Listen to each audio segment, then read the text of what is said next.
a world where alliances are tested and silence speaks louder than statements, Taiwan's president was ready to fly. But Washington blinked. And Beijing? Watching, waiting. Is Trump sidelining Taiwan to strike a deal with China? This is VERTEX. And it is a geopolitical chess move with global stakes.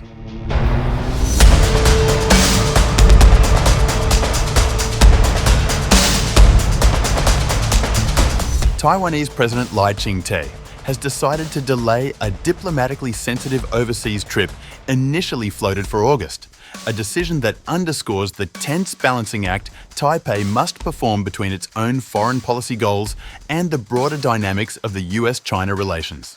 According to multiple sources familiar with the planning, the proposed trip, which included potential stopovers in New York and Dallas, en route to Paraguay, Guatemala and Belize, has been pushed back, with officials citing both domestic and international considerations. The trip, though never formally announced, was under serious discussion with governments across Latin America, where Taiwan retains a handful of diplomatic allies.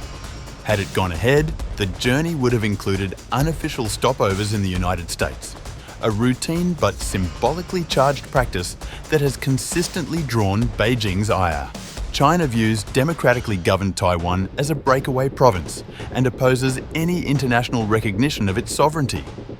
According to one individual who claimed to have direct knowledge of the matter, "There's no such thing as cancelling the trip. In fact, further arrangement for the trip will be made later this year, with Texas and another mainland US city likely to feature as stopover points."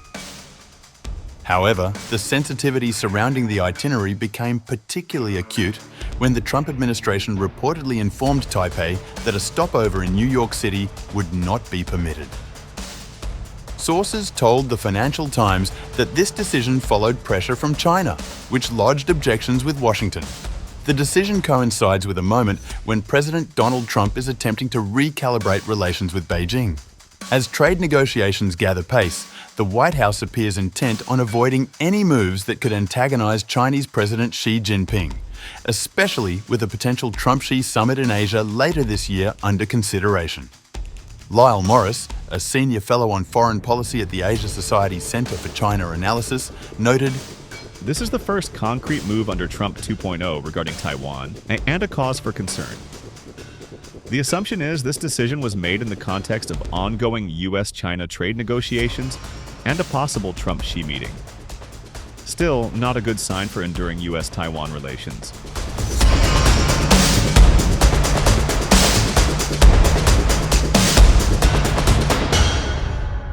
Publicly, the Taiwan Presidential Office maintains that there are no overseas travel plans for President Lai at present. Spokesperson Karen Kuo addressed the media on July 29th, stating, "Considering the recent typhoon disaster recovery efforts in southern Taiwan, the US-Taiwan reciprocal tariff measures, and regional developments, the president currently has no plans for overseas visits in the near future." While that line appears to draw on legitimate domestic concerns, southern Taiwan is grappling with the aftermath of a major typhoon, several observers believe the decision not to confirm the trip also reflects the delicate diplomatic tightrope Taiwan must walk. Paraguay's President Santiago Peña had stated publicly in mid-July that President Lai would visit in 30 days, suggesting that travel plans were, at the very least, provisionally in place. The lack of formal confirmation from Taipei may serve a dual purpose: diffusing immediate tensions with Beijing while allowing for a quiet renegotiation of the trip's logistics. A US State Department source confirmed to Fox News that no formal plans for President Lai's travel had been announced, and that both sides were working to remedy the situation, suggesting room remains for diplomatic maneuvering. Taipei's Ministry of Foreign Affairs has also denied reports that Lai was blocked from visiting the United States, insisting instead that he currently has no overseas travel plans. The Taipei Economic and Cultural Representative Office in Washington echoed this sentiment, citing the official statement from the presidential office. Even so, there remains growing unease among some American lawmakers and foreign policy experts who see the White House's decision as a concession to Beijing. Senator Andy Kim, a Democrat from New Jersey, issued a pointed statement saying, Denying President Lai a transit is a deeply concerning break with bipartisan precedent and sends a reckless signal to Beijing that our partnership with Taiwan is on the negotiating table. American leadership is now seen as deeply unreliable, with Trump's fits and starts with Ukraine, NATO allies, and other key partners. I urge President Trump to reverse course and do what presidents of both parties have done, and allow a transit, and ask my colleagues in Congress to join me in that call.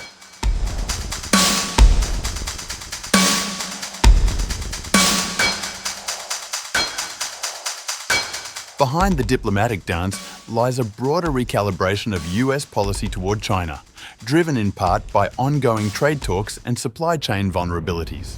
On July 29th, top US and Chinese economic officials resumed negotiations in Stockholm.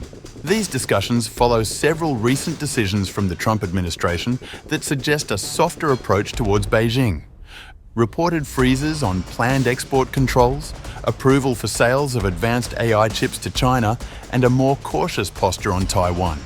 The Trump administration is also contending with strategic pressures around rare earth minerals, after China recently curtailed exports in a move widely seen as economic leverage. These materials are critical to a host of US industries, from defense to clean tech, amplifying concerns in Washington about how far the US can afford to antagonize Beijing. Randy Shriver, chair of the Institute for Indo-Pacific Security and a former senior Pentagon official, expressed dismay at what he sees as an outdated playbook. If this is a result of the administration trying to curry favor with Beijing, it is a mistake. This is the old playbook, tyranny of the calendar, where there is never a good time to do something in Taiwan. You box yourself in. Adding to the swirl of speculation, President Trump also made a statement on Truth Social to counter reports that he was seeking a summit with Xi. The fake news is reporting that I am seeking a summit with President Xi of China. This is not correct. I am not seeking anything. I may go to China, but it would only be at the invitation of President Xi, which has been extended. Otherwise, no interest. Thank you for your attention to this matter. Despite the political theatre and strategic recalibration, Taipei appears determined to bide its time. As one source put it, the trip is not cancelled, merely deferred. With storm recovery underway at home and high-level trade diplomacy unfolding abroad, Taiwan's moment on the international stage has simply been postponed. For now, the message from President Lai's office is one of caution, calculation, and controlled ambiguity. Whether that holds in the face of renewed pressure from Beijing or shifting winds in Washington remains to be seen.